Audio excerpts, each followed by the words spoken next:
Hello, and welcome to the meeting of the San Francisco Public Library Commission for February 4th, 2021. The time is 4:30. My name is Margot Schaub. I'm the Library Commission Affairs Analyst. As an ongoing reminder, due to the COVID-19 health emergency and to protect library commissioners, staff, and the public, the San Francisco Public Main Library and the Corrett Auditorium are closed. However, members will be participating in the meeting remotely. This precaution is taken pursuant to the statewide stay-at-home order and all preceding and proceeding local, state, and federal orders, declarations, and directives. Commissioners will attend the meeting through video conference and participate in the meeting to the same extent as if they were physically present. Public comment will be available for each item on this agenda. Members of the public can observe the meeting using the Webex system by following the link in the library's event calendar or by calling local 1-415-655-0001 and entering the access code for this specific meeting. The access code for today's meeting is 146-668-8939. When connected by phone, members of the public can dial *3 to be added to the public comment queue. Individuals joining via Webex should click the raise hand button in the lower right-hand portion of the participant panel in order to be added to the queue. Best practices for all public commenters are to call from a quiet location, speak clearly and slowly, and turn down your television or radio. Each commenter will be allowed 3 minutes to speak. All commenters will remain on mute until their line is open. In facilitating this meeting this evening and to assist in moderating public comment, I will be joined for operations support by the library's digital strategist, Bill Kolb. Mr. Kolb will be calling upon members of the public by name or by caller number to prompt each attendee who wishes to provide public comment. The chat function built into Webex will not be monitored by commissioners or presenters and is not intended as a channel for providing comment or feedback to the commission. Commissioners and presenters will not respond to content added to the chat. I will now commence with roll call. Library commissioners in attendance are President Wardell Giarduzzi, Vice President Pete Wong, Commissioners Ano, Lee, Mall, Wolf, and Dr. Lopez.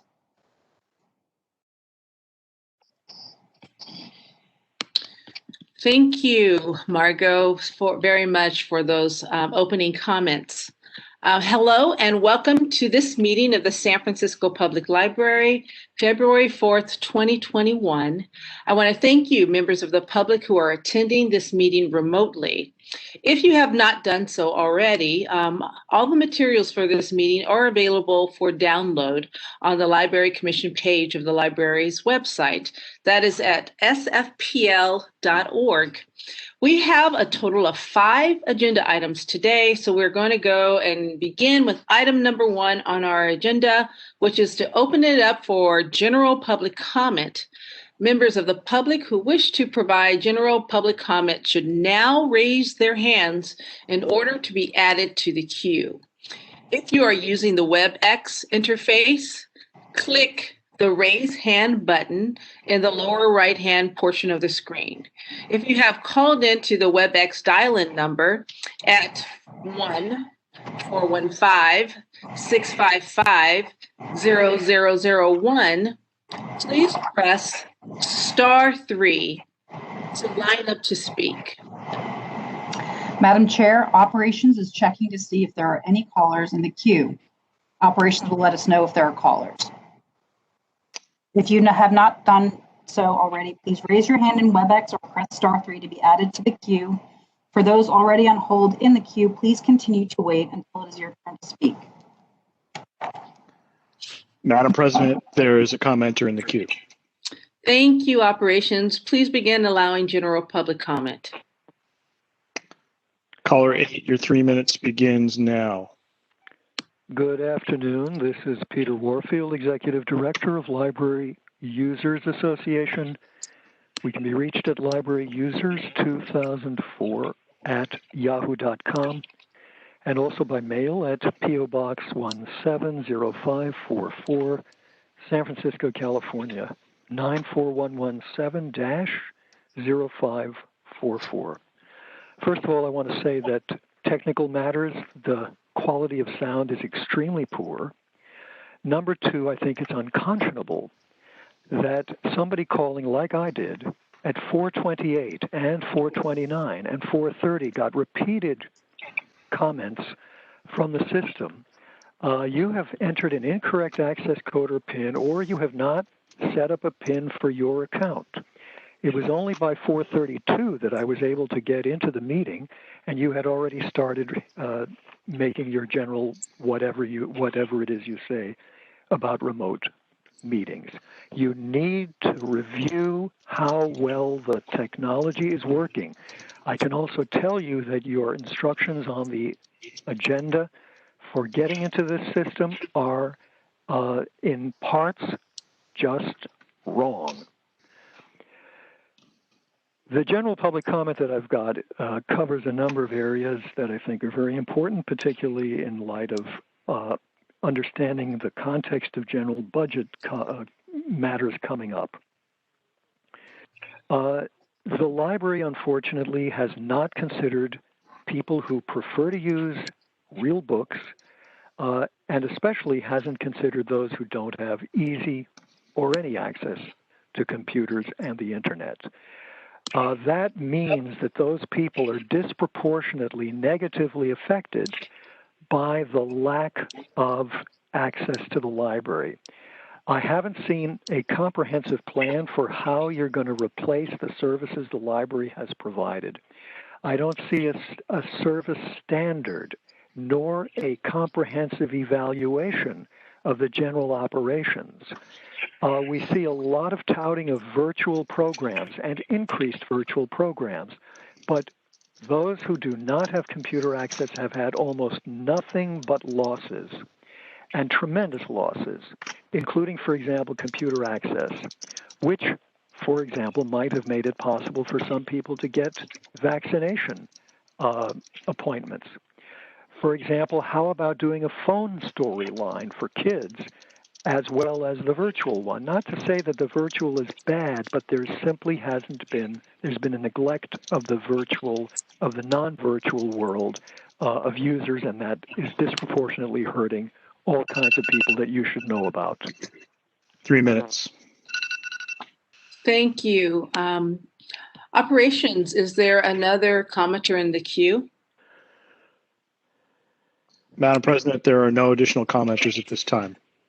Okay, thank you. Hearing that there are no further requests for comment, general public comment is now closed on this particular item. So we are going to move on to item number 2 on our agenda. And that is a discussion of our 2022 and 2023 budget priorities. This is an item for the commissioners to not only just discuss, but to have a possible action this evening. But before we do that, we're going to move into our public comment on this agenda item. Operations, are there any callers in the queue? Madam President, there is one commenter in the queue. Would you please put the commenter through? Caller 8, your 3 minutes begins now.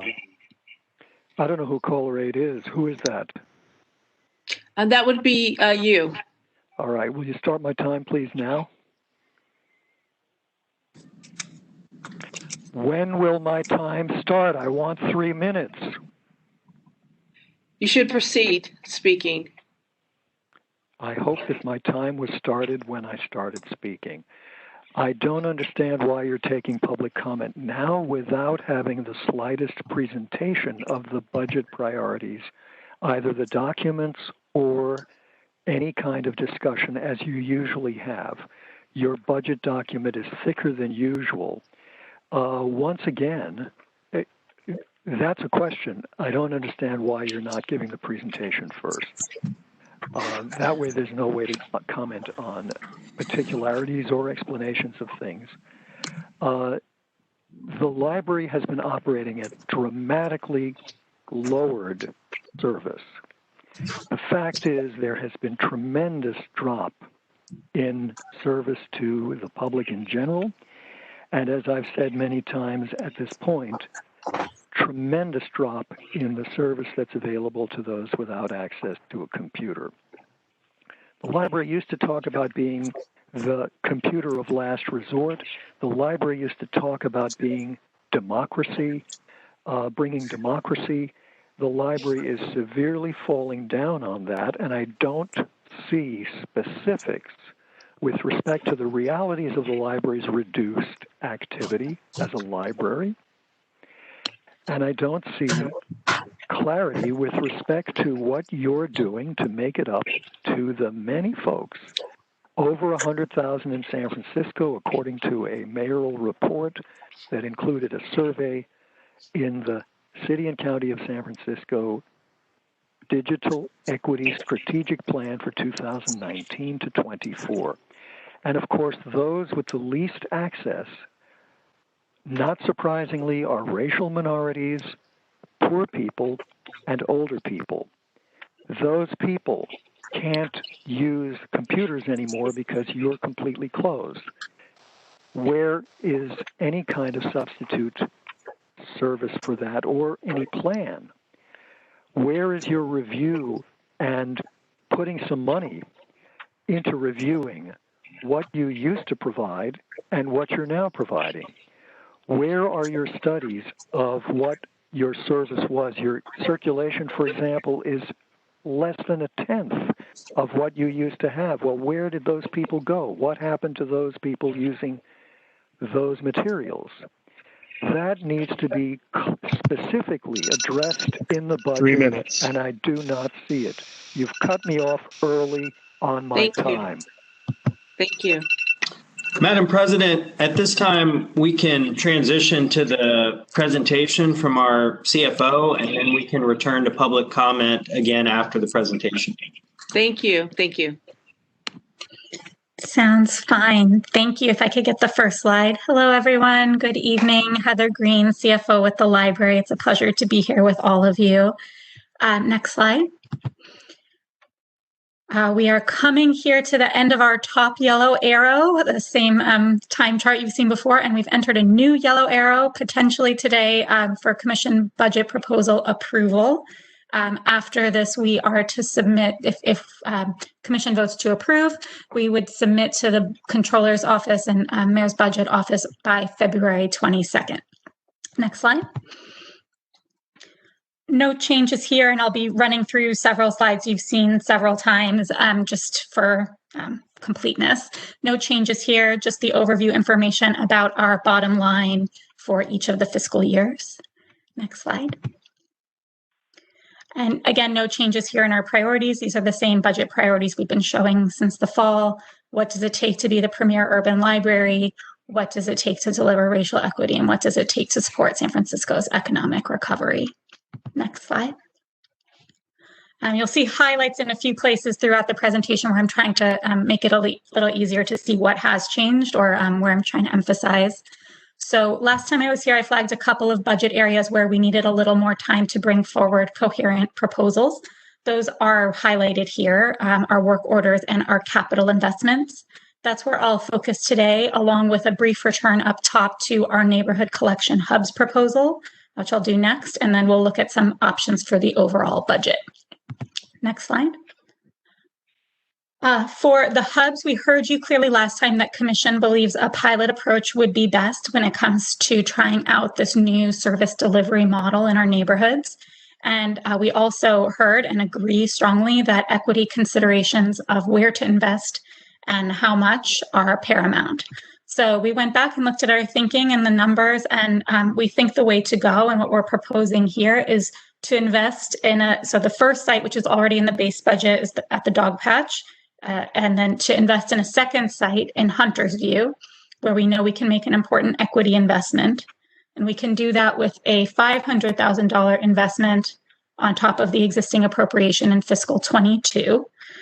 And then in fiscal 23, instead of budgeting for a third full-blown model, we propose to appropriate funds for just the base model, which would go to Treasure Island. And then we can kind of see where we are after some use at the two pilot sites. We could potentially, you'll recall, our chief of branches described these machines and there are parts that they're kind of like Legos, and you could move the expansion modules from site to site. And so if we think we ought to just relocate some of the expansion units from where we've got them out to Treasure Island, we could do that, or we could appropriate more in the next cycle. We think this strikes a balance between testing out the concept and investing in neighborhoods where we know resources are needed. Next slide. So this is going through our priorities. If we go with that approach, our core urban library service investments would look like this. So it'd be $500,000 in year one for the additional site, and then $320,000 in year two, which is $260,000 for the base module, and then there's an annual service component, which would kick in for the two that we've already purchased.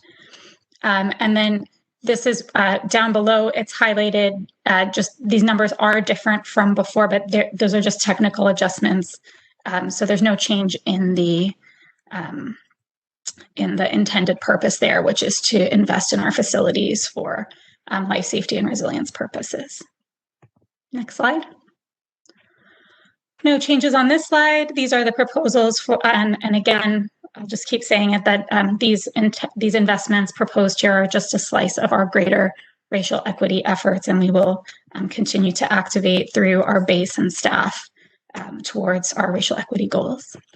Next slide. And then for these lines, there's no change from what you'd seen before, but I'm now later in the presentation, you'll see more about capital, which also really supports economic recovery. Next slide. Okay, so here we'll move on to those categories I flagged last time, capital and work orders. I want to frame these topics within the context of the city's concerted effort to support local economic recovery. Obviously, we are in a very specific moment here. You may recall over the spring and summer, Mayor Breed and Board President Yee, then President Yee, called together then Assessor, now City Administrator Carmen Chu, Treasurer Jose Cisneros, President and CEO of the San Francisco Chamber of Commerce, Rodney Fong, and Executive Director of the SF Labor Council, AFL-CIO, Rudy Gonzalez, to co-chair this task force of more than 100 stakeholders to articulate priorities and strategies for San Francisco's economic recovery. The results of that work, which I happened to staff in my last job, was 8 overarching strategies, which you can see here. I've copy-pasted the report's table of contents. The public library believes we have an important role to play in our city's economic recovery, especially when it comes to several of these recommendations for local economic stimulus, job connections, and stronger neighborhoods. Next slide. We've looked before at our 2 remaining major branch projects, the renovation at Chinatown and new construction in Ocean View. As before, we are recommending $1 million to each project in fiscal 22. And then for fiscal 23, we have a couple of options. I'm going to come back to the considerations of the options themselves, so bear with me on that. But what we do know, and what I want to emphasize here, is that we know that we want to make an investment here, and we also know that in order to move forward with the budget, we need the budget to be rounded out in whole. We are not going to know by the time department phase is over whether we can expect complementary funding from other sources in the city's portfolio. If we are able to secure those funds, we would be able to expedite the project's delivery and get one or both of these in the ground sooner, or break ground or start renovation.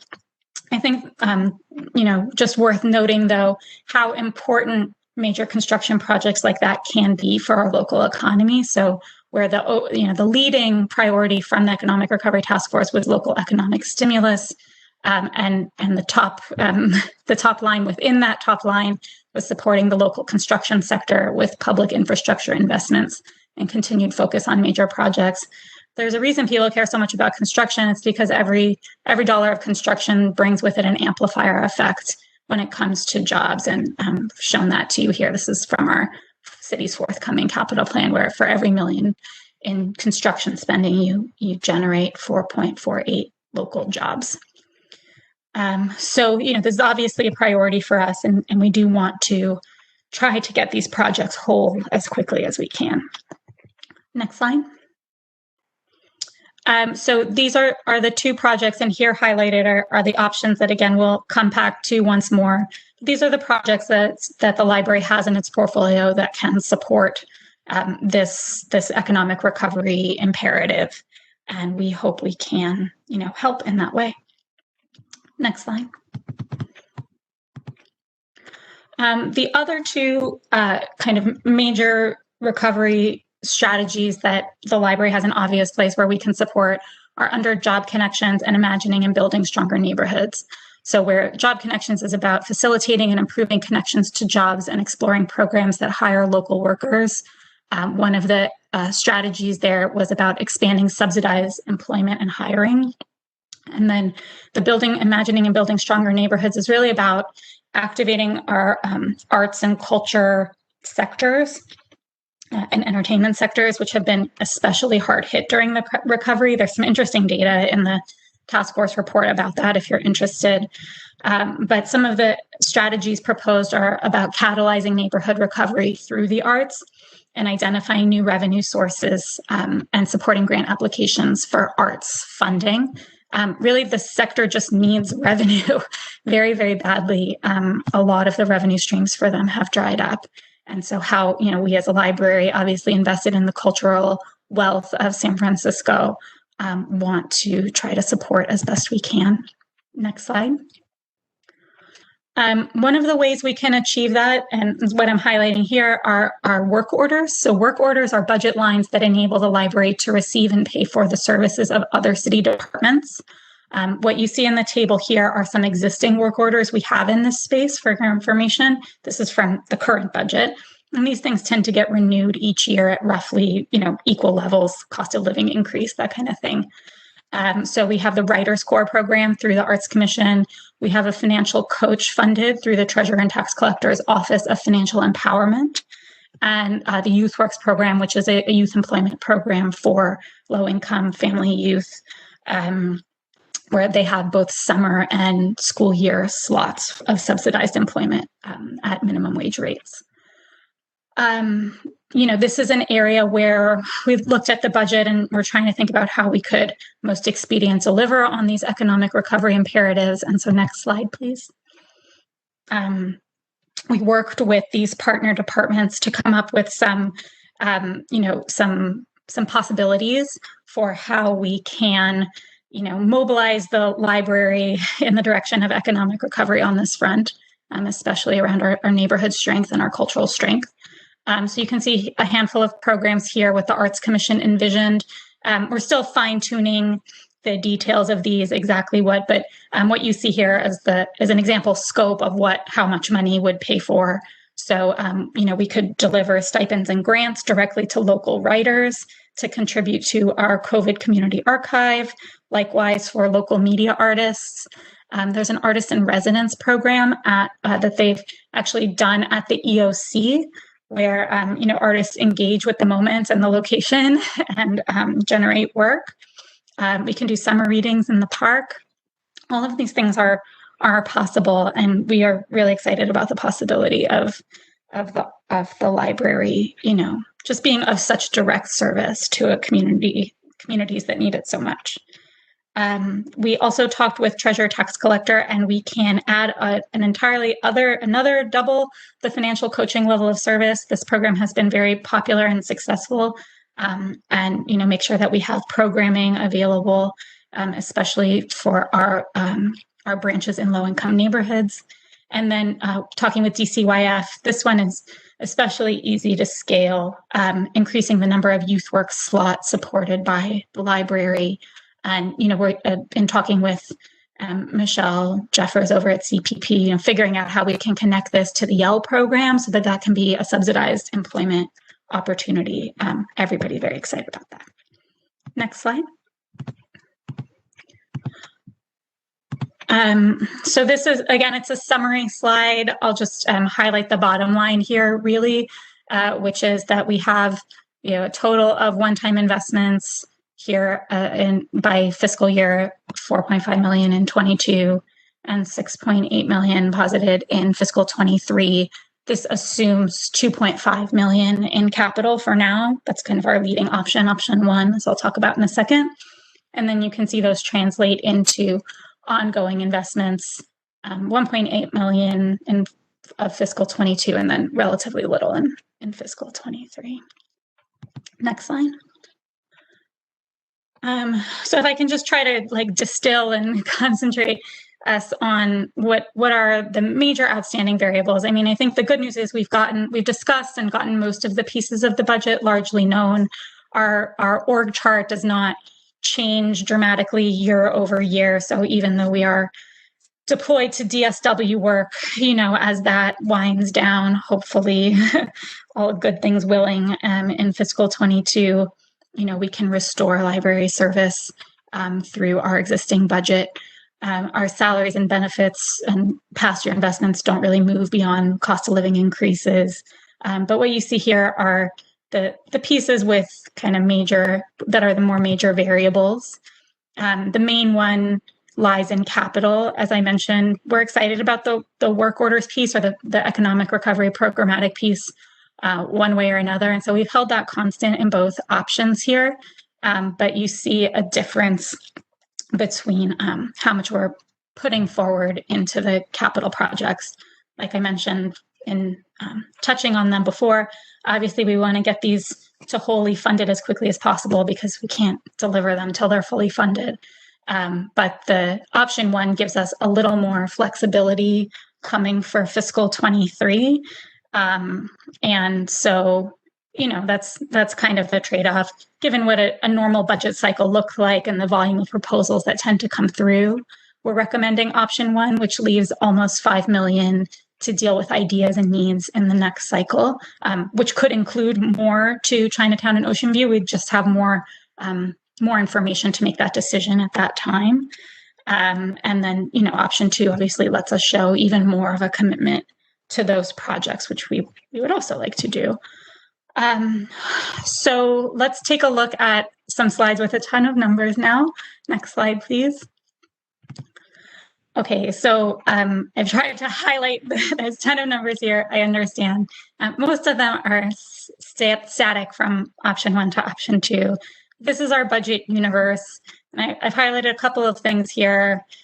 First of all, the green circles under the columns of fiscal 22 and 23 just shows us that our sources and our uses match. So we are balancing, which we need to do.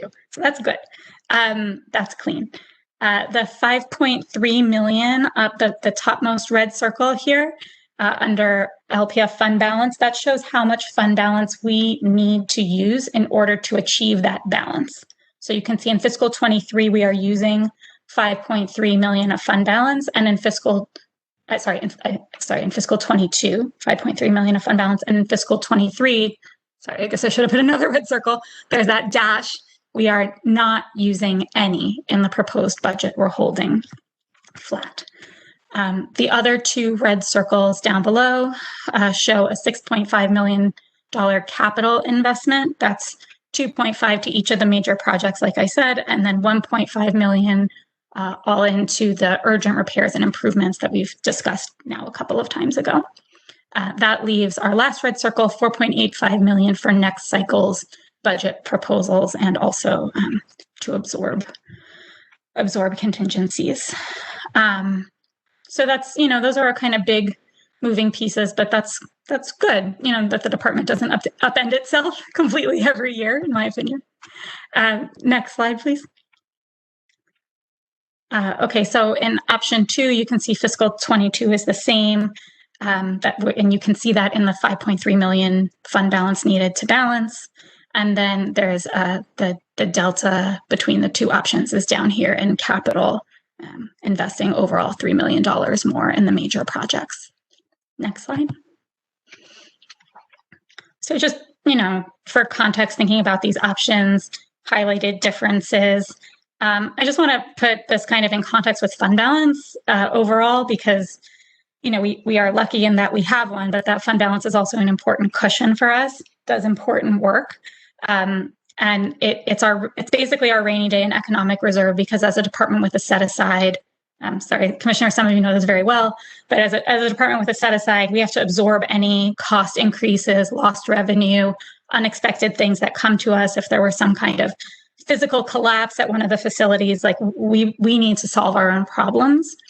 And so after fiscal 22, we expect we'll be at 13.9 million. This number always wiggles a little bit depending on what actual costs come through at year end.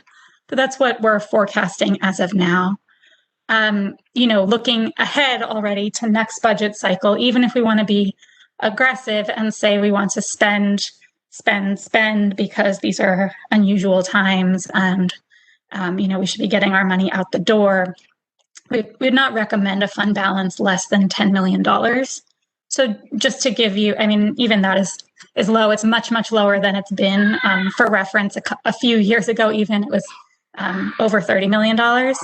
So we have spent down a lot already. And that's great in some ways, but it just leaves us less and less wiggle room as we go forward. But this just gives you a sense of, looking ahead. If we go with option one and leave ourselves this $4.85 million to budget next cycle, we would have the 3.9 from this, the difference between 13.9 and 10 to work with and still not go below the recommended floor of fund balance versus in option two, you tie up more money, it's all intuitive. You have less to work with next time without deappropriating, which is always very painful to do. So once we put money somewhere, it's hard to get it back. Next slide. So that is really it. We are here for your comments, your action, if you are ready. And if we get your approval, we on one or both of the options. And I should note, the options themselves they're not limited. You are also, of course, able to make a la carte, I'll say, recommendations and motions, but we tried to streamline it and simplify it for you with the best thinking of the department. So I look forward to your comments and your questions, and thank you for the time. Thank you so much to our CFO, Heather Green. So I was so excited to hear from the public this evening that I called on the public comment early. And so that means that we have two public comments opportunities for this agenda item, which is our budget, our 2-year budget. We're looking at the 22 and 23. And so at this time, we're going to go to our public comment, and then commissioners, while the public comment is going on, we'll move after that into our discussion and discuss options 1 and 2. But at this time, operations, are there any commenters in the queue? Madam President, there's one commenter in the queue. Thank you. Would you put the commenter through? Caller 8, your 3 minutes begins now. This is Peter Warfield, Executive Director of Library Users Association. We can be reached at libraryusers2004@yahoo.com and by mail at P.O. Box 170544, San Francisco, California, 94117-0544. For some time, there has been a really high-tech thing in existence, which apparently the library administration and maybe the commission doesn't seem to know about. And that is a thing called page numbers. In a time when particularly you have the public only able to participate by phone, you need to consider the public that's on the phone trying to follow along with your presentation. And I consider it not only inconsiderate, but frankly incompetent and unprofessional to provide anything more than a one-page document without page numbers. Furthermore, in the presentation, we not only don't hear what page we're on, We don't even hear the heading of the page. We hear next page, next page, next page, next page, and struggle to understand where are we in the presentation. Please remember that there are people on the line who may be trying to follow what's going on, and even who may be listening through your Webex.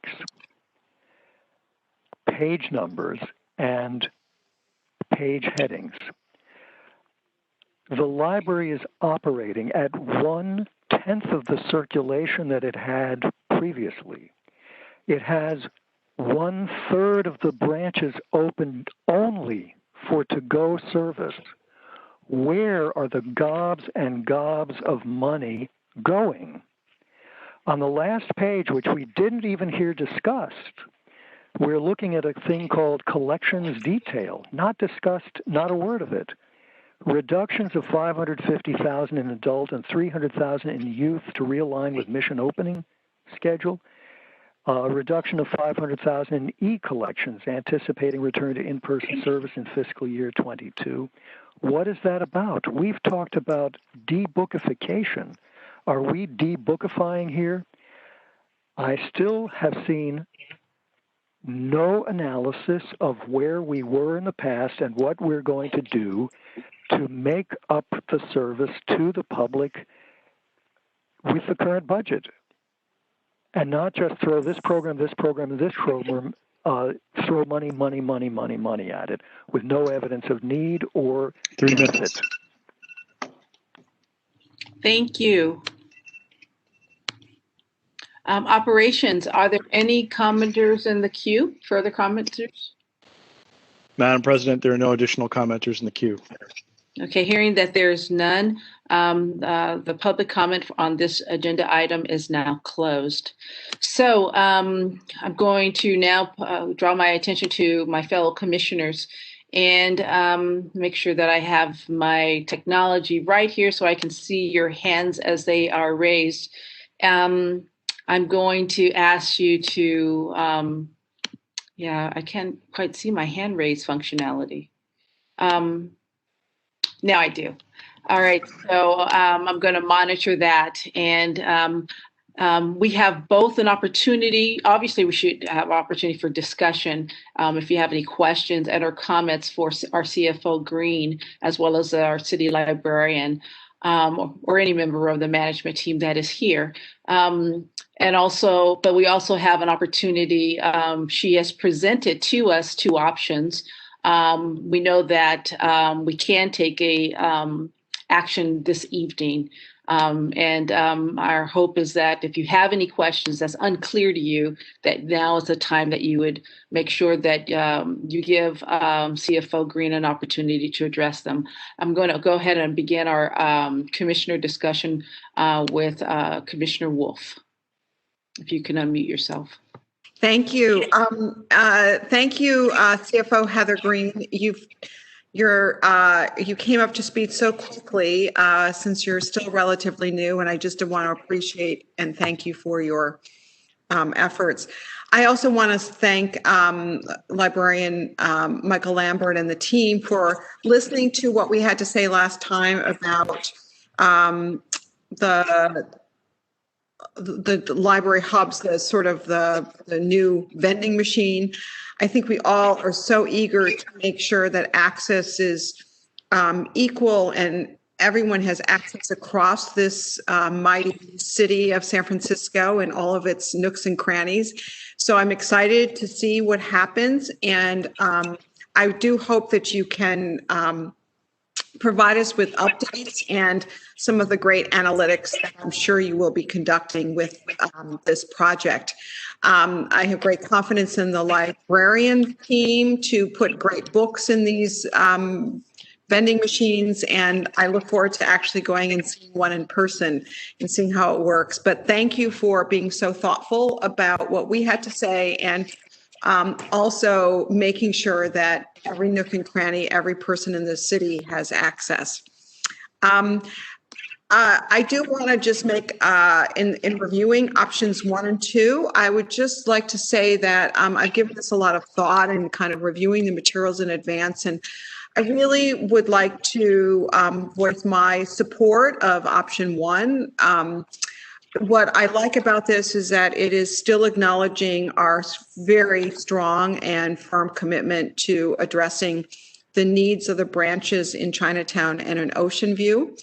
That is not something that is going to disappear or lighten up. I think it is only going to double down. But if we think about the fact that it was just a year ago we met and we approved a budget, and then a month later the whole world changed, there are a lot of unknowns that we can't even imagine at this point. So instead of allocating them for those very particular projects, having a little fund in order for us to have some flexibility, some ability to pivot as needed. I think we've learned an incredible lesson about the need to be able to pivot so well. And so I really opt for option one because it allows us to embrace whatever comes next without jeopardizing the future of the branches. So thank you. Thank you very much, Commissioner Wolf, for those very thoughtful comments. I'm going to call upon Commissioner Vice President Wong. Thank you. Heather, fantastic presentation. Again, thank you so much for the level of detail. Just from a process perspective for fiscal year 2023, I guess the blunt version of this question is like how much optionality are we actually trading off with each of these options, considering that we have the ability to kind of come back to fiscal 23 next year? Yeah, I mean, you could, like, the library's budget is an open budget compared to, for example, like the PUC, that's a closed 2-year budget. So like they do their budget one time every 2 years. The library's budget comes around every year for 2 years. But it's not insignificant to claw back existing appropriations. Like, it's just very visible and can become very political and can be challenging to do. So, appropriations are supposed to, even in year 2, are supposed to represent, the best thinking and most careful thinking from each department. Got it. So in that sense, I'd echo exactly what Commissioner Wolf said. I think one of the bigger questions for me, and certainly there are, I'm sure there's plenty of work out there, but on this topic. But look, we have a lot unknown about what the city looks like, even in 6 months, in 12 months, right? If we're thinking about months, like it is really hard for us to commit to anything but optionality. And so my interpretation, Heather, is that option 1 gives us more optionality than option 2. Yes, you have more flexibility in option 1 for fiscal 23. Great. Yeah, and so I'm in line with Commissioner Wolf. I'm going to voice support for option 1 here. Thank you very much, Commissioner Wong. I'm looking and I'm monitoring because I did want to ensure that I'm not leaving any commissioner out. I know that Commissioner Ono is on a device, and I'm not sure if you're able to actually raise a hand. If you're unable to raise a hand, Commissioner Ono, physically raise your hand and I'll monitor it as well, okay? But I'm not sure. I just wanted to make sure because I'm looking at it and it says that you have a phone and I don't know what your capacities are there. And any other discussion among the commissioners at this moment? Oh, Commissioner Lee has his hand up. Okay, great. Go ahead, Commissioner Lee. Yes, thank you. I echo Commissioner Wolf and Commissioner Wong's comment. And I'm just wondering, question it is what economic indicator or any other indicator that would show that maybe somewhere down later in the year there's a possibility that we have gone through the worst case and therefore we can advance some of the things that now we do it very cautiously by opting for option 1.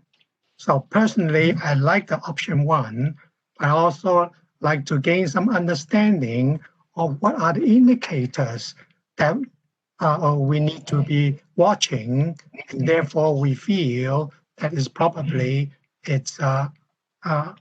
again advance some of the programs, if you will, that we This is such a great question. Thank you, Commissioner, for that question.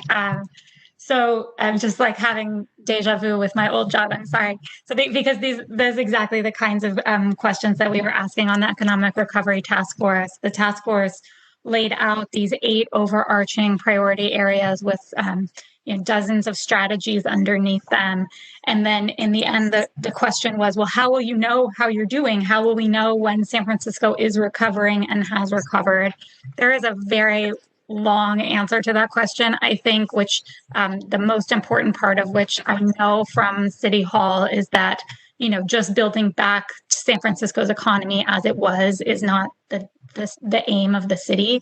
We want to build back better, stronger, and more equitable. Obviously, the economy before this pandemic and crash was not working for everyone, to say the least. And so, I know that our city leadership is mindful of that. Now, City Administrator Chu, our mayor, our elected board are all keeping their eye on this.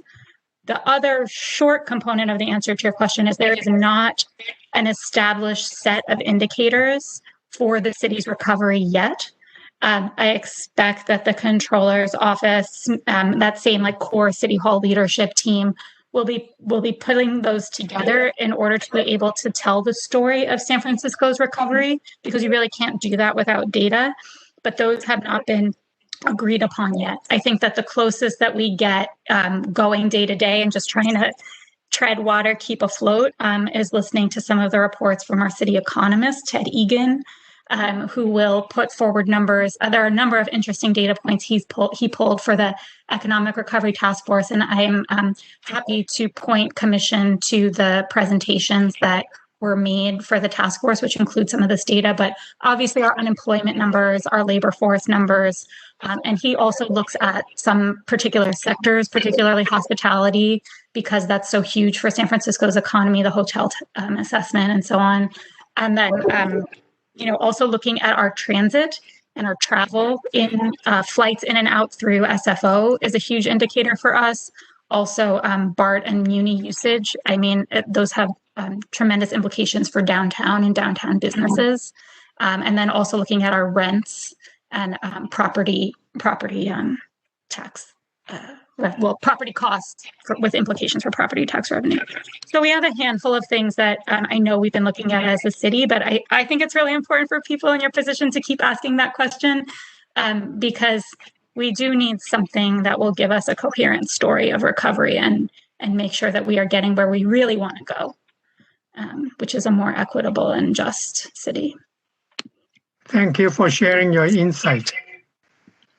Yes, thank you very much, Heather. Commissioner Ono. Yes, thank you. Heather, you did a great job, as everyone has pointed out, and it's been on short notice, and you came to the commission running full speed, and we appreciate all of your budget background from the past jobs that you had. This has been an excellent presentation, and as my other fellow commissioners have asked, those were some of the questions I had, and I truly support option 1. So thank you very much.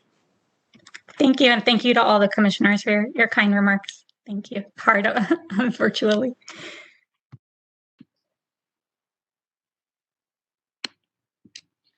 Are there any other commissioner discussion items and or questions or comments or clarifications you may need from our CFO, Heather Green?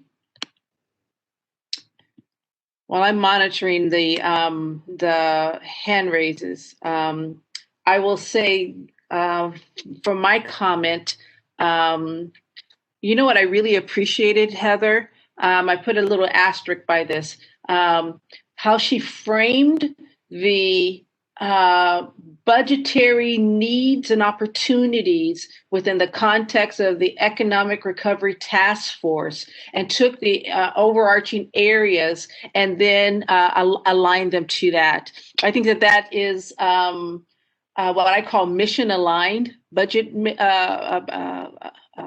making, but budget presentation, and how you tell the story of the budget process, both numerically, but qualitatively.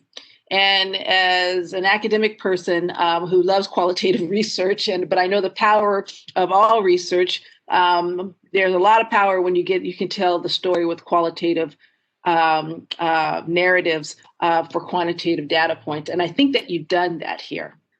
And so, and to align it with the goals of that Economic Recovery Task Force, I followed that because my campus, my president was part of that, as well as the president of SF State.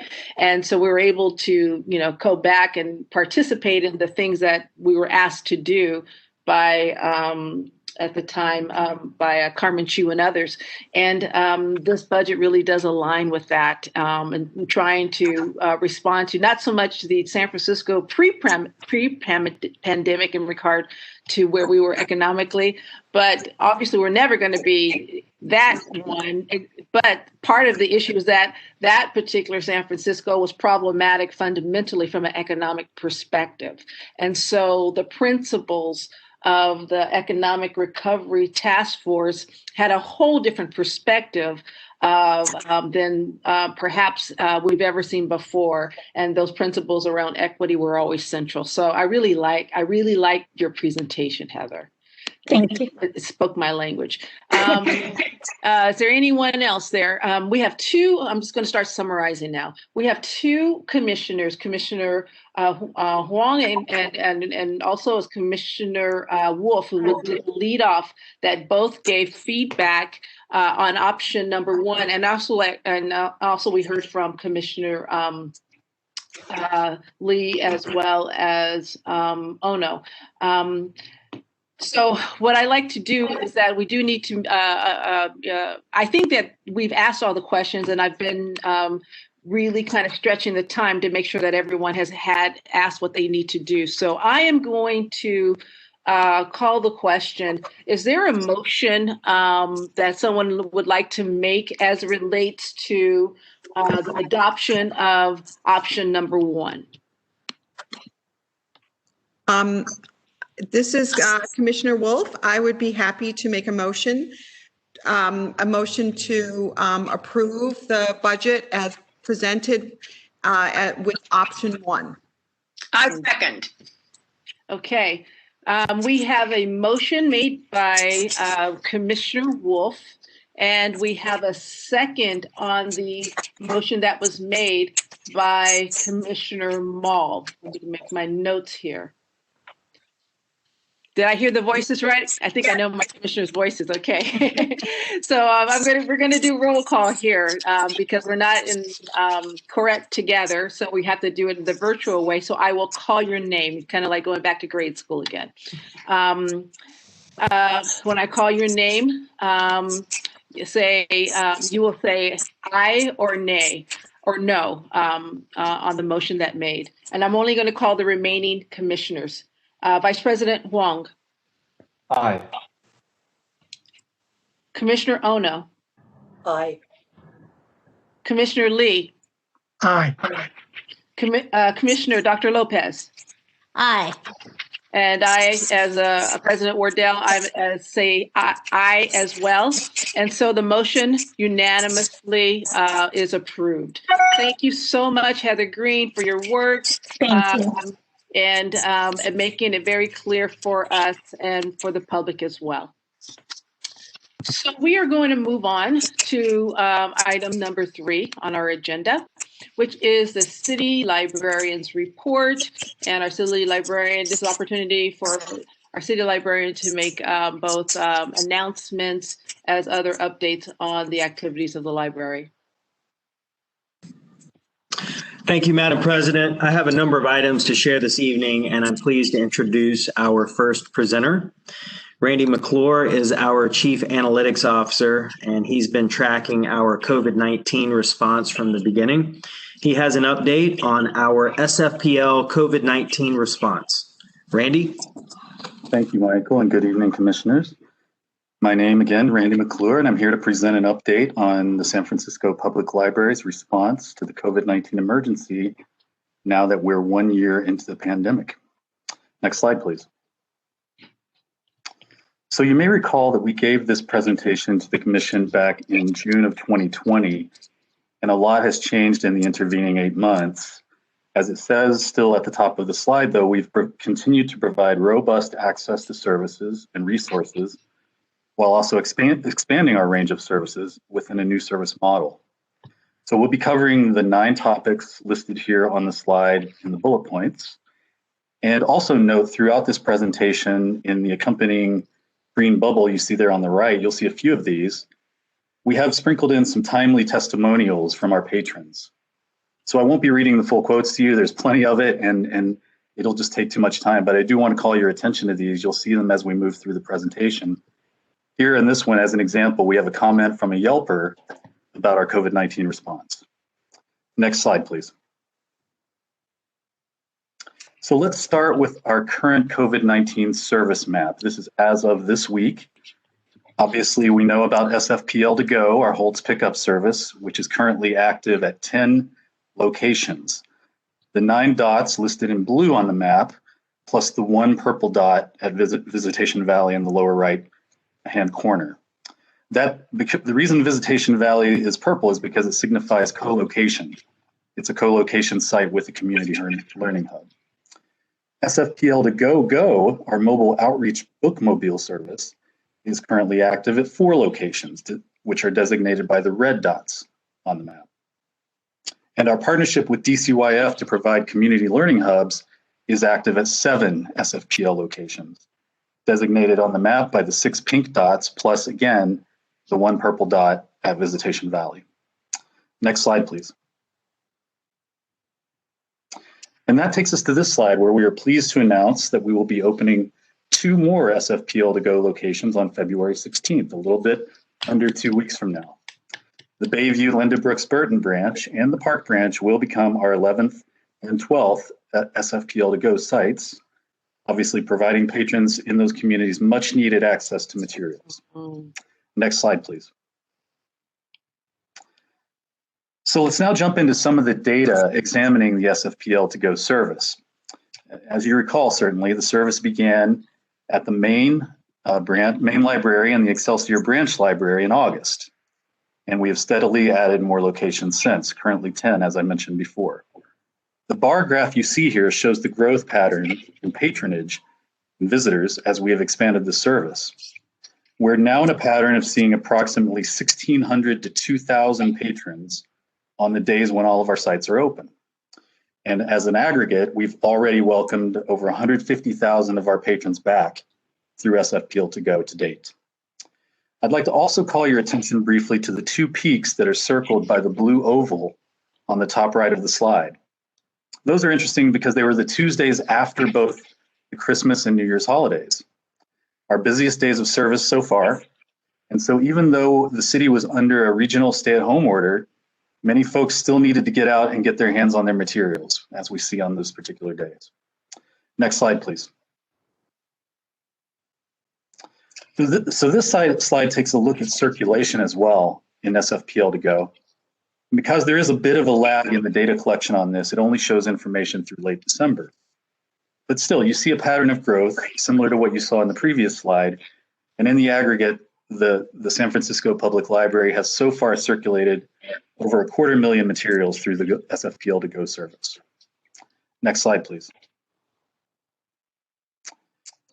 Moving on to the next area of COVID-19 response, 2020, of course, was an election year. And SFPL did its part for the community in providing 17 polling and 9 ballot drop-off locations for the November elections.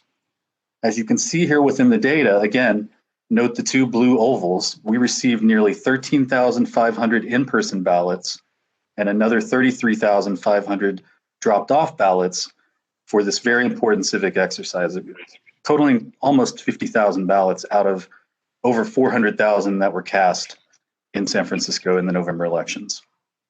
Next slide, please. Families with young children have been particularly impacted by COVID-19. And this slide shows that SFPL has made certain that our books, toys, and craft kits giveaways have gotten to the folks that need them.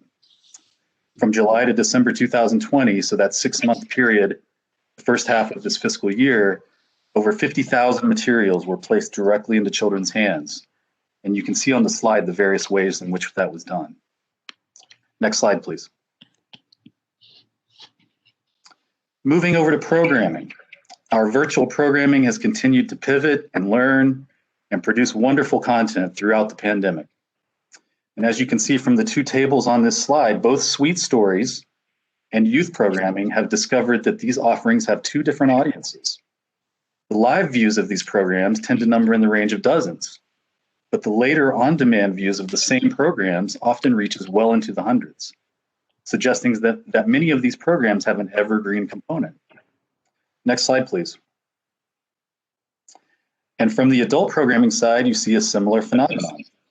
Even the most popular live programs, such as Walk with Chief Martin Yan or Harlem of the West, can garner thousands more on-demand views than the live event itself. And certainly they're very popular as live events too. Next slide, please. So let's talk about homework help. As we all know, this has been an incredibly trying year for school children trying to keep up with their studies in a virtual learning environment. So there's a lot going on here in this slide, but in a nutshell, the blue line on the graph represents virtual database usage by students, and the green line represents live tutor support. So again, note the blue oval in the top right of the visual. Compared with pre-COVID levels, so looking back, comparing this school year with prior to last March, database usage is up 23%, and live tutor support has more than doubled since the start of the 2020-21 school year. Next slide, please. And as the public certainly expects, we've also continued to provide robust reference support to our patrons throughout the pandemic. The green line on this slide represents tip line calls, which is averaging around 159 per day since SFPL to Go launched. And the red line on this slide are LibAnswers tickets, which have been in the neighborhood of 92 per day over the same period. And you can see quite clearly there was a jump that corresponds with August of 2020, where there was a big increase in both reference services getting activity among the public, which corresponds with really the opening of SFPL to Go in early August. Next slide, please. Throughout the pandemic, the community's need for e-resources through e-card activations has remained very, very high. There have been some peaks and valleys with this service. As you can see on the slide, we're on a bit of an upswing right now, but we're still averaging around 55 to 60 e-card activations on a daily basis. Next slide, please. And it shows up in significantly increased usage of electronic materials. As you see here with 5 of our biggest electronic platforms, collectively they're up 62% versus pre-COVID levels. And that figure has remained relatively constant throughout the pandemic, even when we reopened SFPL to Go service, which sort of suggests a bifurcation of audiences between our physical material users and our electronic material users. Next slide, please. And finally, as we have all heard through various testimonials here and elsewhere, our staff have been in many ways the backbone of the city's disaster service worker response.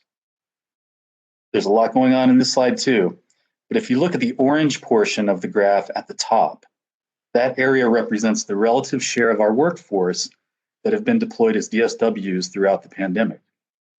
The far right of the orange shading represents where we are right now, as of this week, with approximately 175 staff members deployed. All told, SFPL staff have contributed over 10,800 weeks of disaster service dating back to last April, which is just an incredible figure given the size of our workforce. And I'll stop there. This concludes my presentation. Obviously, this isn't everything that the library has been doing during the pandemic, but These are some of the highlights that many of our divisions have obviously been working very hard on. And thank you. I am available for questions. Thank you so much, Randy. I really appreciate all your hard work capturing the metrics and demonstrating all the activity. We can move on to next slide, please. On a related note, our partnership with the Department of Children, Youth, and Families has allowed us to respond to the pandemic through the Community Hubs initiative. Next slide, please. I'm pleased to report that since our last update in December, we have now expanded the number of hubs to include the Golden Gate Valley Branch Library, which became operational last week. This location will be able to accommodate up to 27 youth. Next slide, please. Next month, we are planning to launch the Sunset Branch and the Ortega Branch libraries as community learning hubs. The Sunset Branch has capacity for 30 youth, and the Ortega Branch has capacity for 15 youth in that learning pod. Ortega will still continue to operate as an SFPL to-go site, and the hub will operate out of the meeting room space. Next slide, please. Overall, the community hubs are meeting the urgent needs of some of our most vulnerable youth and families. The library sites are operating at about 86% capacity currently, and we do appreciate our partnership with the City and County Family, the Department of Children, Youth, and Families, our Recreation and Parks Department partners, and the community-based organizations who are working hard to make this collaboration successful. Next slide, please. Okay, now I'd like to introduce our next presenter. Michelle Jeffers is our Chief of Community Programs and Partnerships, and she's going to be sharing information about the Night of Ideas program last week. Michelle? Thank you, Michael, and thank you. Good evening, commissioners. It's good to see you all. Thanks for having me tonight. You've heard me talk many times about the way we keep pivoting from one program or initiative to the next during this pandemic. But I have to say, it was a real pleasure to bring the Night of Ideas into a virtual event this year. I want to thank everyone who was able to join us that night across the screen. I hope everyone that did join us found some delight into this glimpse into the voices of San Francisco Bay Area artists, performers, poets, authors, just plain deep thinkers on the ways that we in the Bay Area are closing the distance despite the pandemic, as well as bringing to light works around equity and social justice. While it was a very different event than the in-person events we've had at the main library the past 2 years, we still had more than 5,000 attendees on the night of, watching the stream on KQED's YouTube channel and the global stream from France. And we've since had a few thousand more who have watched the tape on YouTube. And even though it was virtual, it still took a village to present. So much credit goes to our partners at KQED, at Villa San Francisco, and the Institut Français, SF MoMA, and California Humanities. And on the SFPL side, for a major team of helpful people, including Tom Fortin, Kate Patterson, the Western Edition branch manager, Naima Dean, who I think's presentation was so beautiful, and our dedicated media services, communications, and graphics teams. I'm glad that, as always, every February, I feel so glad that it's over for the year, but we are starting to plan for 2022 back in person. And that concludes my presentation. Thank you. Thank you for all your hard work, Michelle, and your leadership. I thoroughly enjoyed the program. All right, next slide, please. Finally, I'd like to introduce our next presenter, Lynn Davidson. She is the manager of the Fisher Children's Center at the main library, and she has a presentation about the upcoming Effie Lee Morris Lecture. Lynn? Thank you so much, Michael. Good evening, everyone. It's truly an honor and a pleasure to be with you and to talk to you about one of my favorite events, the annual Effie Lee Morris Lecture. And my name again is Lynn Davidson. I am normally the program manager at the Main Library Children's Center. Since July, I've been deployed as a disaster service worker doing contact tracing. So this Effie Lee Morris Lecture is truly a labor of love for me and my team. This year, the lecture will feature author Jason Reynolds. He is an award-winning author of books for youth, for middle grade kids, teens, and adults. He's a poet. He's an incredible talent, and we hope that everyone will be able to join us. The lecture will be held online on Thursday, February 25th, starting at 5 p.m. It's a 45-minute lecture, and we're going to celebrate Jason's work as he presents to us on the theme of transformation. This lecture, for the first time this year, is presented in partnership with our African American Center at the San Francisco Public Library. We're so appreciative of their staff's help and support with this lecture. I should mention a few thank yous. There was a lot of heavy lifting going on this lecture, putting it together this year on the part of Megan Anderson, Youth Centers Manager, Naomi Jelks, Third Floor Manager, Shauna Sherman, Acting Manager of the African American Center, and our incredible Community Programs and Partnerships team. They've done a tremendous amount of work. And so we're just going to be thrilled to present that to you. We hope that you can all join us.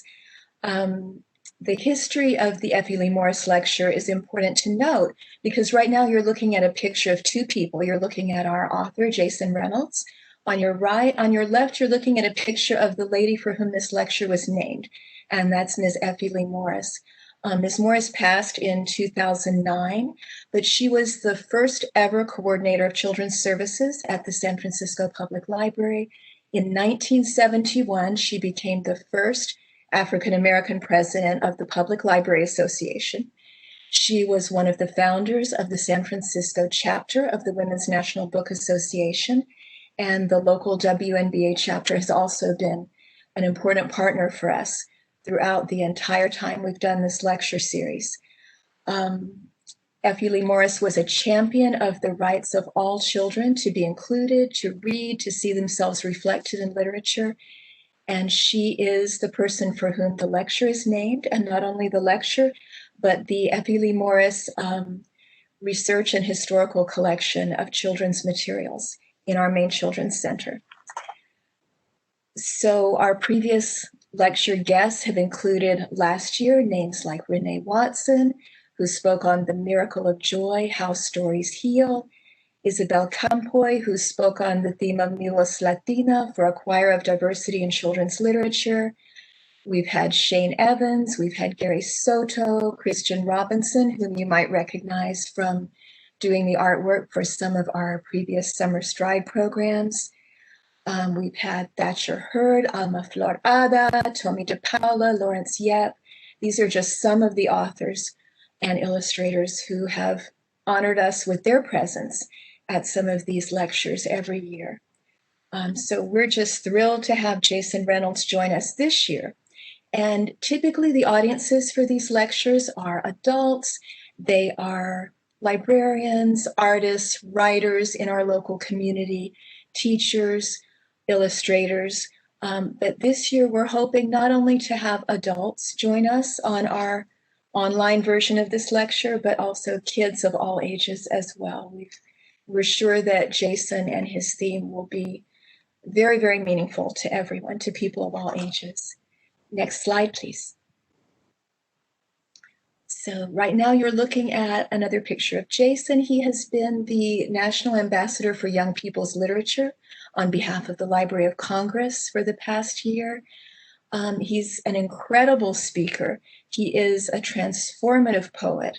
If you've ever had a chance to see his work, you will know exactly what I'm talking about. One of the things that moves me so much about Jason's own story is that he was a kid who didn't like to read.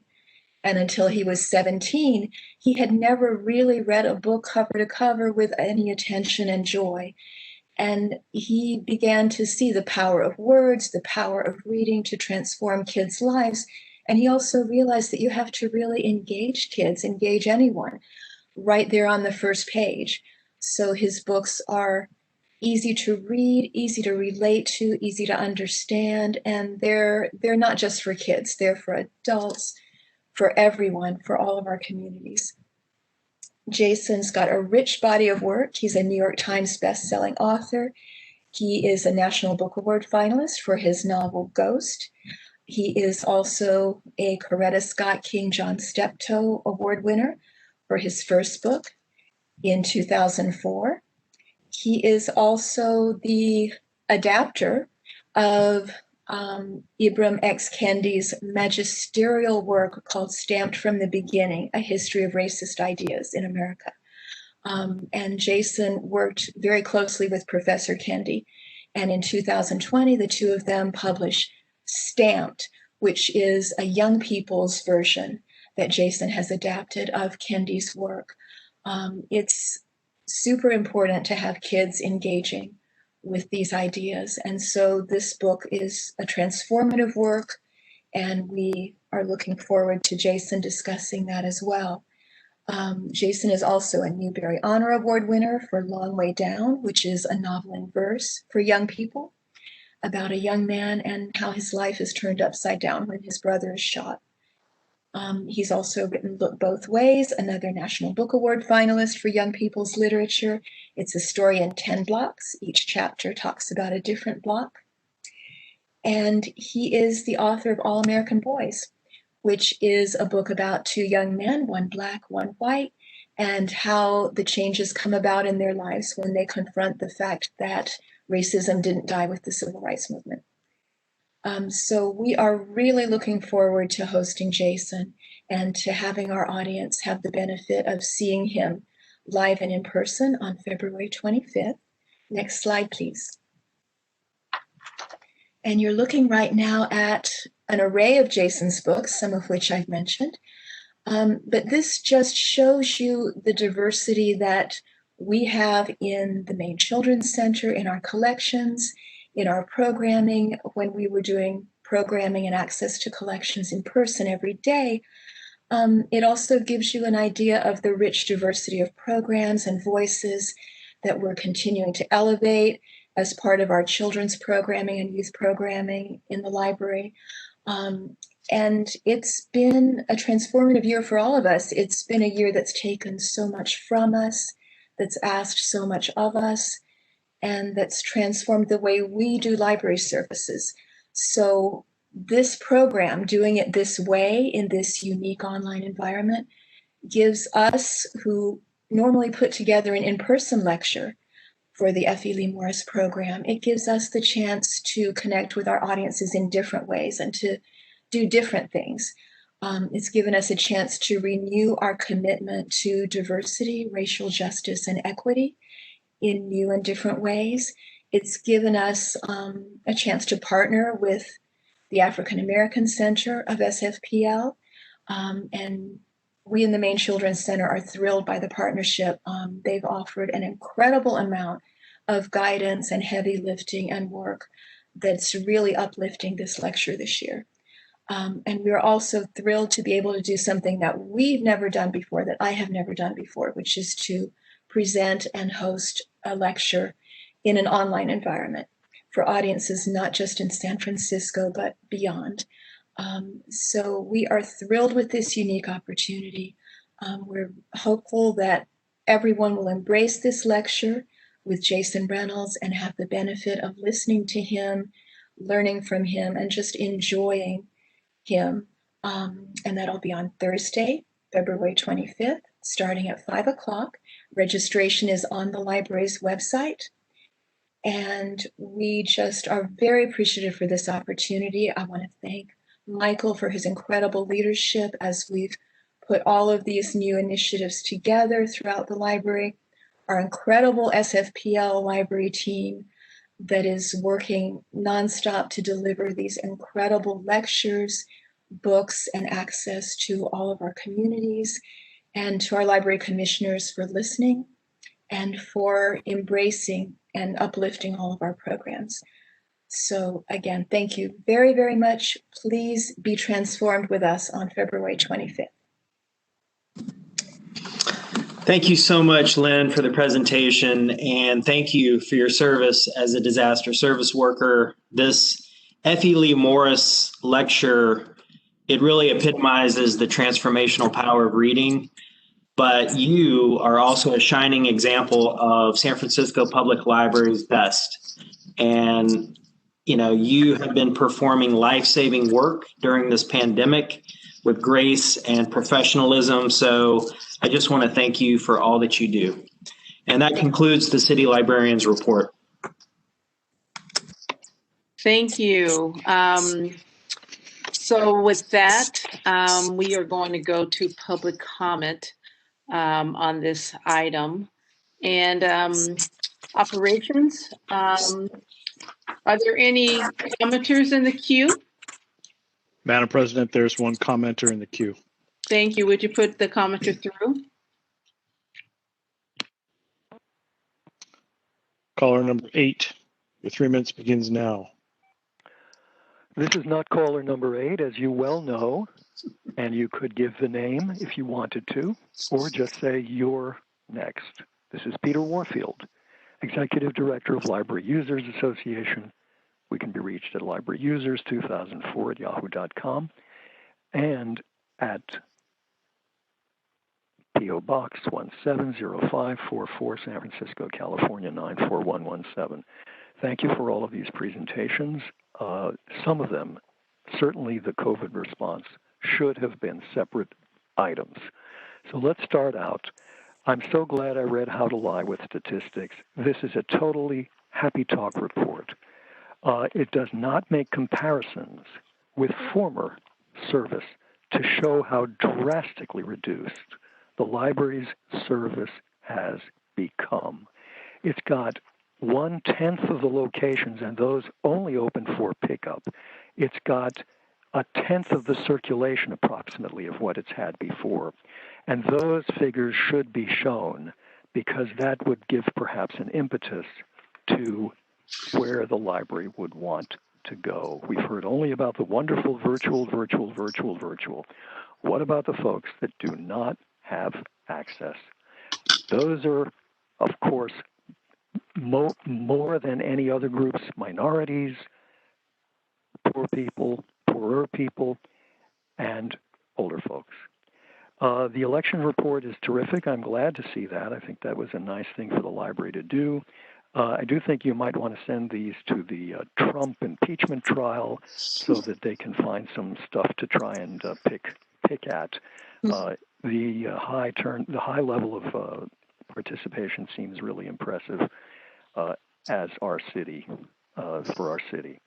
The circulation, 5 months about, if you take the number over 5 months and multiply by about 2.5 for the year, total you would get 625,000 versus some 6 million plus that we previously had. Expanded virtual programs, blah, blah, blah. It's endless. But the tremendous drop there are folks who like books and materials.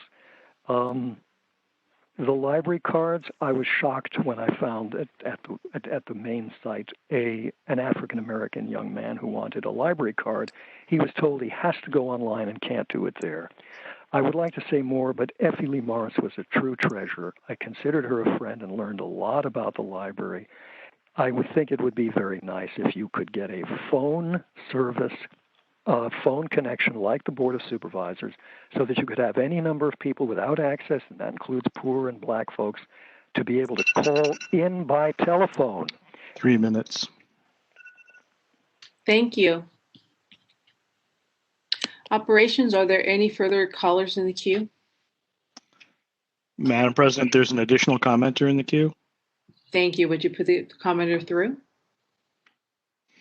Marcial, your 3 minutes begins now. Hi, I would like to thank the city librarian for this report. I think one of the things that stands out to me is just how important library workers are. I know that the commission already knows how wonderful the staff is. However, I think that this was so monumental that we participated in the elections this year. And I want to give big praise, big shout out to the branch teams for getting in there early. And I just think that's fantastic. And again, being disaster service workers, opening up the hubs and SFPL to go along with the main library. So again, just big shout out to my colleagues and just a great job, and thanks for that report. Thank you. Operations, are there any further callers in the queue? Madam President, there are no additional callers at this time. Hearing that there's none, general comment is closed on this item. Commissioners, this is an opportunity just to discuss or ask questions about the librarian's report, and I'm going to call first Commissioner Mall, then after her, Commissioner Lee. I was really blown away by that report, I must say. Each item in that report was more impressive than the last. I'll go in no particular order, but the Effie Lee Morris lecture, I just can't wait till February 25th. Jason Reynolds sounds like an absolute jewel, and how lucky for us that he'll be part of our program. So thank you, Lynn. That was just an extraordinary presentation. And I wish I had been a friend of Effie Lee Morris, by the way. Let's see, Randy's presentation about the work that the staff has been doing and how the libraries have been put to use. I wish the whole city could see this, because I think there's a lot of misunderstanding or disinformation or confusion about actually what the city is doing right now at this point. And I think if people saw the way the libraries have been put to use, and I disagree with one of the public's remarks that the circulation is so low and the branches are so spotty. But I think that under the circumstances that the library staff has just done a yeoman's job under very difficult circumstances. And the fact that they've been employed or re-employed or deployed, whatever the right word is, to doing things they never in their wildest dreams signed up for, is just a testimony to their resilience and their flexibility.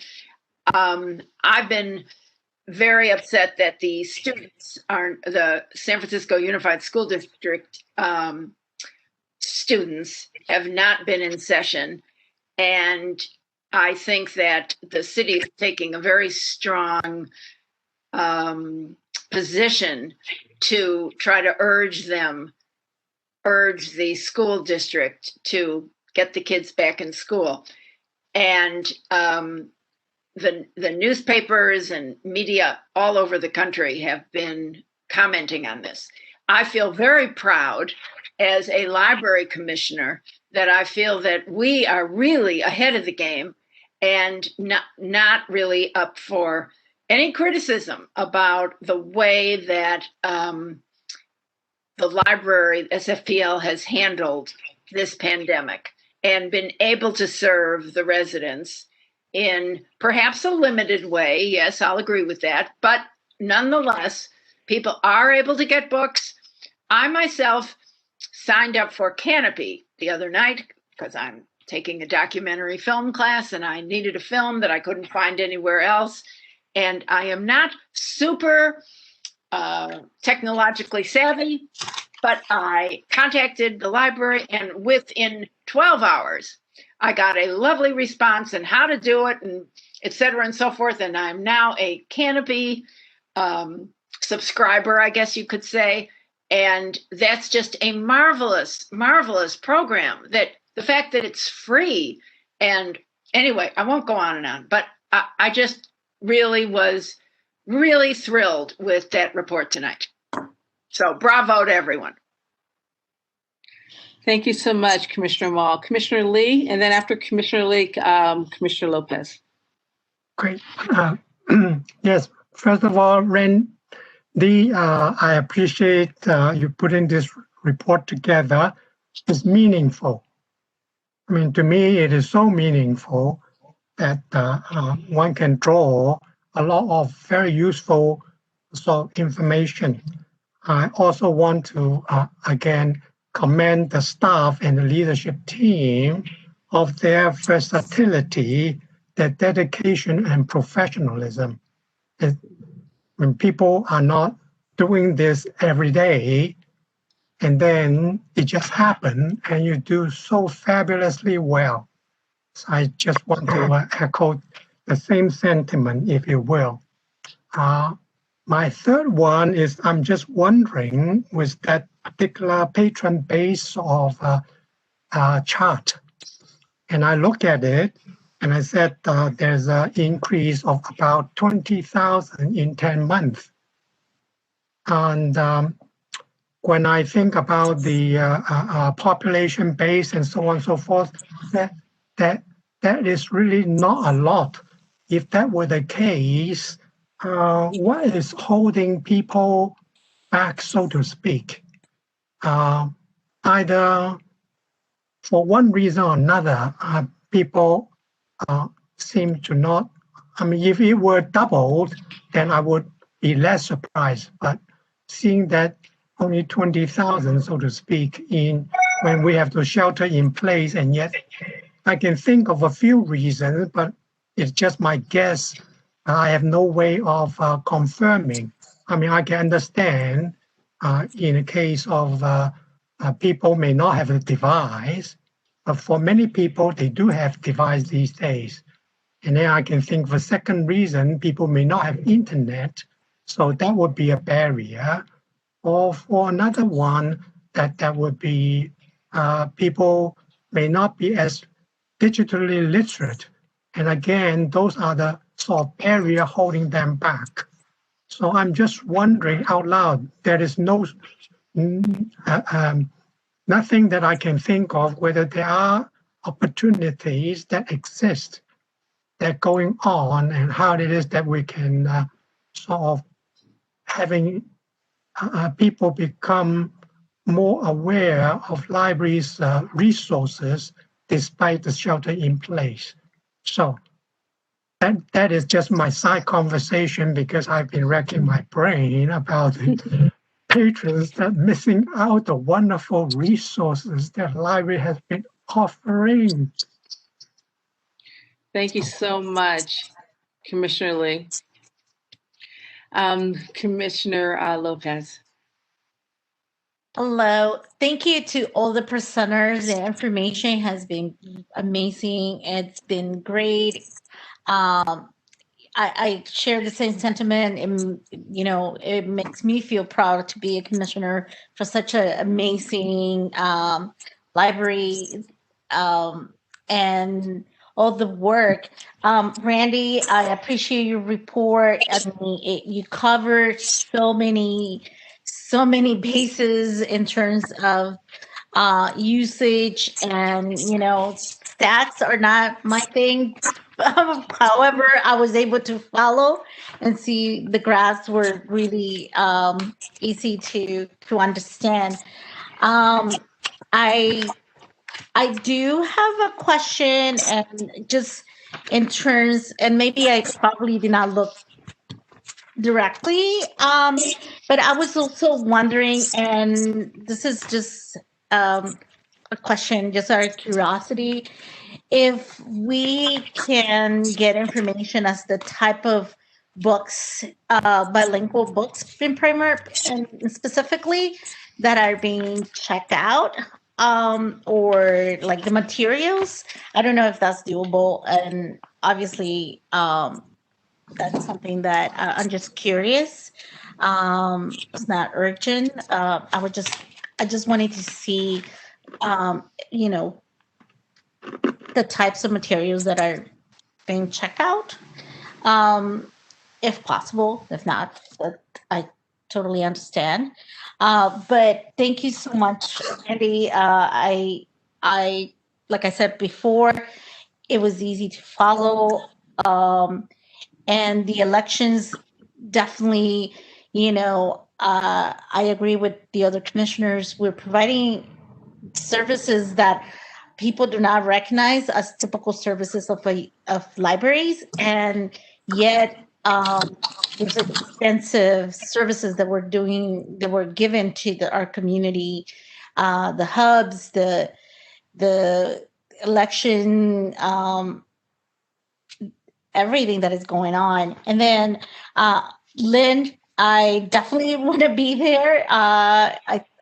I think that the program sounds excellent.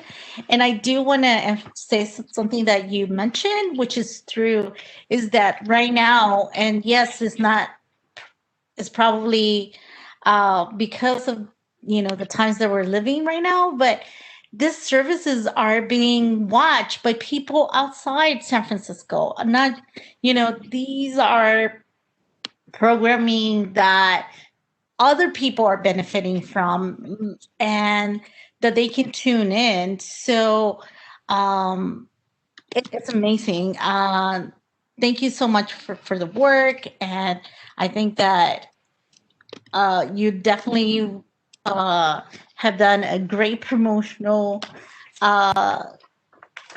presentation for this. Now I want to go and tell everyone to be there on the 25th. So thank you so much. Those are just comments that I have. So thank you to all the presenters. It's great information and great events and a lot of hard work. So I want to acknowledge all the work that you're doing. Thank you. Thank you so much, Dr. Lopez. I just wanted to respond that we can and we will bring a collections report back for a future Library Commission meeting, and we can provide some of that data that you're requesting. Thank you. I appreciate that. Thank you so much. Commissioner Wong. I'll keep this short because this is very much echoing kind of what everyone else is saying. I mean, look, I've also said this previously, but kind of today's package of reports in this section, again, show and clearly prove that the library has served as the backstop for the city, right? When we were all watching kind of things slide downhill over the course of just a few months, and it took the grit of this staff to kind of make sure that the city was held upright. And it's even more tremendous that it's not just a matter of staff literally saving lives, but also like we adapted or the system adapted, right? And it is really amazing to think that, again, like we've referenced a couple of times today, that a year ago we had our last in-person meeting, and we went through this very challenging time. The staff really went through the ringer, especially during the summer months, and there's a period of 4 to 6 months I think was incredibly difficult. And yet today we're talking about the volumes going up, the usage of our digital services, the investment of our in digital services paying off, right? And very clearly that we've given our patrons another way of staying mentally engaged. And now we're continuing to host the most interesting stuff happening in the city, right? Anyways, you know how I feel. I think everybody here knows how the commission feels. Yet another moment where we're extremely proud of the resilience, the grit, the progress. I've carried this term with me, but from as I've gotten into endurance sports, but making relentless forward progress is really hard. But when you can find a group of people and a system that can do that, that's special, regardless of which group it is. And you've clearly done that here. Thanks. Thank you so much, Commissioner Wong. I don't monitor. I don't see any. Oh, no, she already spoke. So I'm just going to bring this item to a close as I don't see any further commissioners. I just want to say thank you to all of you. Michael, your team have done a remarkable job. And it was a beautiful combination of everything that makes the SFPL special. And Lynn, you did a pretty wonderful job of urging us and urging the entire city now to come and check out this event with this profound young author. So thank you so much for bringing that level of talent to the city.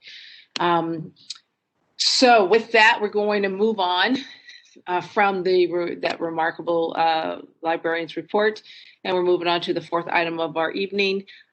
Commissioners, and this is approval of the minutes of January 21st, 2021. Commissioners have that in front of them, as well as the public has that information available to you. And with that, we're going to go to public comment on this agenda item.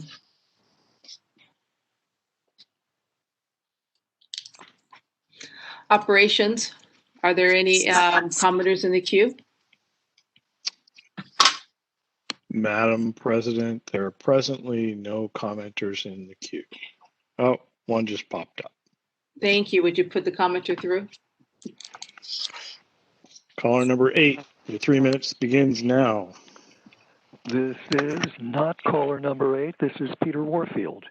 And it's interesting that another commenter gets a name as an introduction, but I repeatedly get referred to as caller number 8.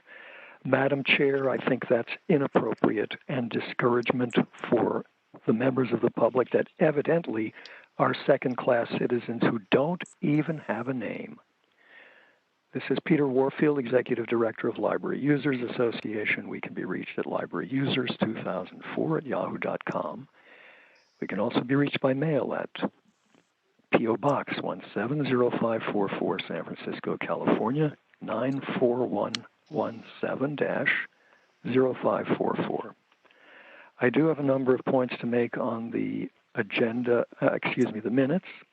I would like to say that I'd be happy to schmooze with Commissioner Mall about Effie Lee Morris, a wonderful librarian.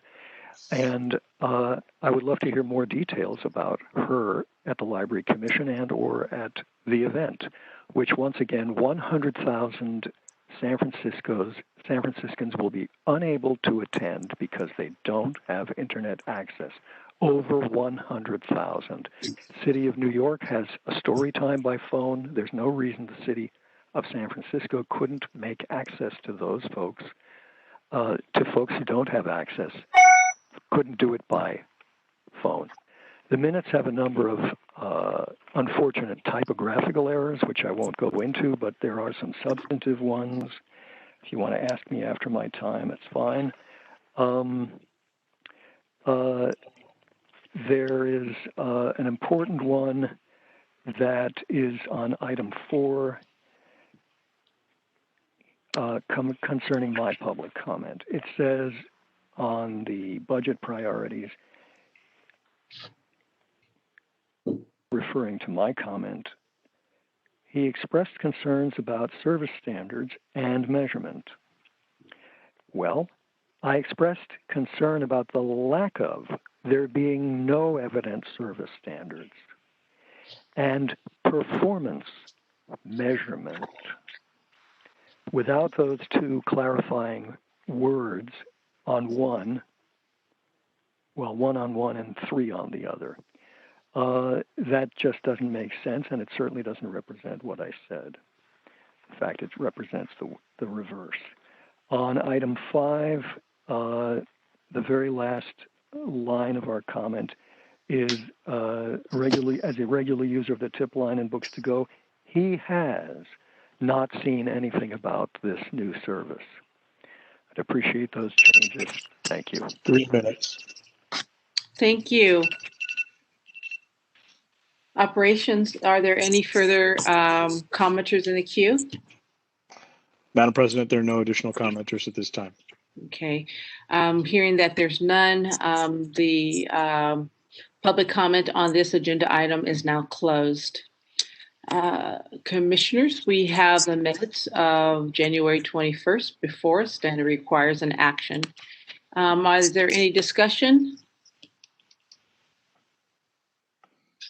Seeing that there is none, could I have a motion on the minutes of January 21st, 2021? I move that we, Oops. can you hear me? Yeah, go ahead and finish it. Okay, I move we approve the minutes from January 21. Thank you. We have a motion from Commissioner Mall to approve the minutes. John, second. Okay, we have a second from Commissioner Lee to approve the minutes. I'm going to call roll now, and when I call your name, please say aye or no to approve the minutes. Vice President Wong? Aye. Commissioner Ono? Aye. Commissioner Wolf? Aye. Commissioner Lopez? Aye. And myself, Commissioner Wardell Garaduce says aye. And the motion passes to approve the minutes of January 21st, 2021. So now we're moving into our final item for this evening. And we are going to be adjourning this library commission meeting in the memory of Johanna Goldsmith. Before you, you have information on of her life, and there's a lovely piece that tells a little bit about her work, not only in the city of San Francisco, but her work with the San Francisco Public Library. A really lovely piece to read about her, and I'm going to turn it over to our city librarian. Thank you so much, Madam President, and I appreciate this opportunity to pay tribute to Johanna Goldsmith. This obituary that's in your packets, it was published in the San Francisco Chronicle from January 26th through January 27th. It reported that Ms. Goldsmith passed away on October 25th, 2020, and it highlighted her career and her education. She attended college at the University of Puget Sound before she transferred to the University of Washington. She earned a degree in English and anthropology, focusing on the indigenous peoples of the Pacific Northwest. I know anecdotally that she touched the lives of many San Francisco Public Library staff members. She had an incredible career. She did earn her master's degree in library science from the University of Washington, and that was in 1969, before she began working for SFPL as a reference librarian. She worked at various branches and the Bay Area Reference Center. She took a leave of a year to study bookbinding at the Centro del Bel Canto in Switzerland. Upon her return, she served in a pivotal role for 10 years as the head of the Rare Books and Special Collections Department from 1977 to 1987. She did move into information services, embracing the shift to computers and the internet. I've heard anecdotally that she taught excellent computer classes on how to access the internet. She ended her tenure as the manager of the Information Services Department at the main library. She was beloved. She retired in 2011 after a 42-year prolific career.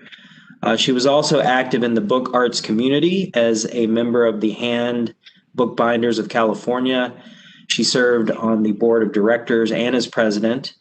She also participated with the Pacific Center for the Book Arts, where she served on the board and as treasurer. So I really appreciate your consideration of taking action this evening to adjourn the meeting in her memory. Thank you. Thank you so much, City Librarian Lambert. What we'll do now is call our final public comment on this item. Madam President, there's currently one commenter in the queue. Thank you, Operations. Would you put the commenter through?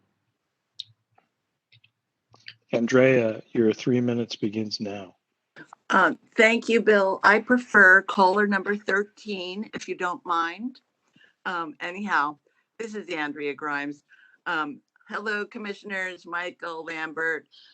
I'm just so thrilled to be here talking about our dear beloved Johanna Goldsmith. I was her successor in the Book Arts and Special Collections Center, and she inspired me to pursue service excellence all the way.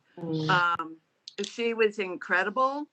She was delightful. She was serene when I was freaking out. She was just a model of everything that I need to say about how wonderful the library staff is. She was an exemplar, and there's so many of us who continue to be inspired by her librarianship and her service, her beautiful, beautiful personal service to the people of San Francisco. So if you ever want to hear any stories about Johanna, just give me a call. Please come up and visit Book Arts and Special Collections, because you will see some of the wonderful, wonderful books and materials that she is responsible for. Thank you. Thank you so much, Andrea. So good to hear from you. We haven't seen you such a long time. Operations, are there any callers in the queue? Madam President, there are additional commenters in the queue. Please put the callers through. Caller number 8, your 3 minutes begins now. Good evening. This is Peter Warfield, Executive Director of Library Users Association. I unfortunately did not know Joanna Goldsmith well. Her life reminds me of the title of a movie, It's a Wonderful Life. But more than a wonderful life, I think she was a wonderful librarian by reputation. There's somebody that I do know who did know her, and you might say she was all of the things that Andrea Grimes said, but also had a real care for taking care of patrons, no matter who they were, no matter what their state. The person that I spoke with said that he sometimes felt like he was Huckleberry Finn, but that nonetheless, Johanna Goldsmith treated him with care and respect and helpfulness, just as though he was anybody else. And that's a kind of old-fashioned librarianship that I think is very valuable. When people say, oh, it's not your grandmother's library anymore, I personally get distressed and I think, well, what's wrong with my grandmother? And I don't know that Johanna Goldsmith was the public's grandmother, but she certainly was an old-fashioned style librarian who had a particular care, as I said, to take care of the public, no matter who you were or what your reputation was. And for that, it's unfortunate that she's gone, but I'm glad that she's being honored. And of course, we support adjourning in her honor. Thank you. Thank you. Operations, are there any further comments? Commenters in the queue? Madam President, there are additional commenters in the queue. Please, would you put the next commenter through? Marciel, your 3 minutes begins now. Hi, I just wanted to comment on this, that I remember Johanna when I started at the library almost 20 years ago. And one of the great things that we do at the library is we have staff recognition. And the same year I had gotten the staff recognition, and so did she. And she spoke before me, and I was new. I didn't even have anything to say. But anyways, she went through this fantastic thing of how libraries, what they were, card catalogs, and then going to rare books and info services, and just this whole descriptive, great storytelling of how the libraries evolved. My face is getting all red because I'm getting nervous. But anyways, long story short, she was amazing. I didn't know how to follow her act, and I'm just so glad that I knew her. Thank you so much for your comment. Operations, would you put the next caller through? Madam President, there's an additional commenter. Thank you. Could you put the caller through? Marty, your 3 minutes begins now. Thank you. I just want to add my great respect for Johanna, who was a beloved friend of mine.